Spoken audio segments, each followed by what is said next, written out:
ৰূপহীহাটৰ জুৰিয়াত মুমূৰ্ষ অৱস্থাত উদ্ধাৰ এজন ই-ৰিক্সা চালক। নিশা দুৰ্বৃত্তই ই-ৰিক্সা চালকজনক আক্ৰমণ কৰি মুমূৰ্ষ অৱস্থাত পেলাই থৈ যায়।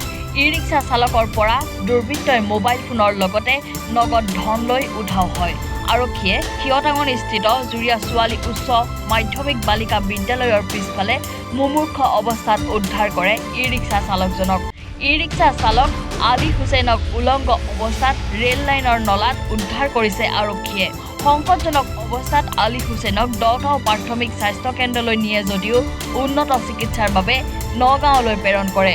নগাঁৱলৈ লৈ যোৱাৰ পথতে মৃত্যু হয় ই-ৰিক্সা চালক আলী হুছেইনৰ। সম্প্ৰতি ঘটনাস্থলীত জুৰিয়া আৰক্ষী উপস্থিত হৈ তদন্ত আৰম্ভ কৰিছে। টমটম চলাই ৰাতিপুৱা হৈ গ'ল, পোৱা নাই। বিচাৰিলো গোটেই ৰাতি বিচাৰিছে পোৱা নাই। পিছত আহি পেলাই ইয়াত পাইছোঁ, এটা মানুহে কৈ আছে গাহৰিৰ নিচিনা গেংগাই আছে। সি কৈ আছে বেলেগ মানুহক নলাত পৰি আছিলে। নালাখিনি ইয়াতে আছে, এইটো ইয়াতে আছে। নালাৰ পৰা উঠাইছোঁ, লংগি চংগি একো নাছিলে, উলংগ অৱস্থাত তাত একো কাপোৰ নাছিলে। কাপোৰ খালি চাৰ্টটো আছিলে ওপৰত, আৰু কাপোৰ নাই।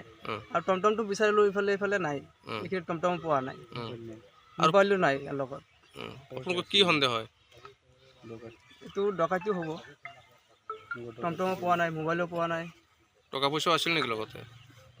টকা পইচা আছে, গোটেই দিনটো গাড়ী চলাইছে যদি। ভাড়া মাৰিছে? ভাড়া মাৰিছে। এনে ৰাতি কেইটা বজাত ঘৰত যায়? এনে ৰাতি ধৰক টমটম চলাই দিনত ৰাতি ভাড়া নামাৰে, এনে 8টা 9টাত গুচি যায়। কালি যোৱা নাছিল? কালি যোৱা নাছিল। গোটেই ৰাতি বিচাৰিছে? গোটেই ৰাতি বিচাৰিছোঁ। আপোনালোকে জুৰিয়া আৰু জনাইছেনে কথাটো?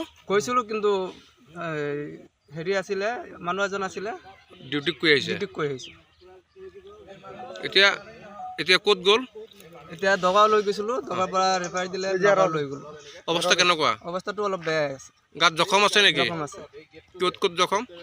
এই বুকুত আছে, এইটো চাইডত আছে, ভৰিত, মুখত, ইয়াত এইখিনিত তেজ ওলাই আছে নেকি? মুখমণ্ডলটো আঘাতৰ চিন আছে? আঘাতৰ নিচিনা। আপোনালোকৰ কি সন্দেহ হয়? এইটো ডাকাইতো হ'ব। জুৰিয়াৰ পৰা আজমল হুছেইনৰ ৰিপৰ্ট, এনি ভাৰত 24। নমস্কাৰ, মোৰ নাম নিৰুপম শইকীয়া। এনি ভাৰত 24 এটা নতুন অনুষ্ঠান লৈ আহি আছে, জুবিনৰ গানে কি আনে। তাৰ অডিশ্যনসমূহ অসমৰ প্ৰত্যেকটো ডিষ্ট্ৰিক্টত হ'ব, আৰু এটা ৰিয়েলিটি শ্ব' হয়।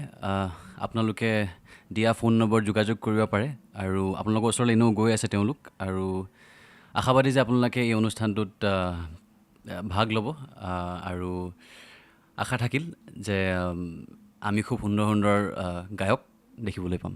ধন্যবাদ।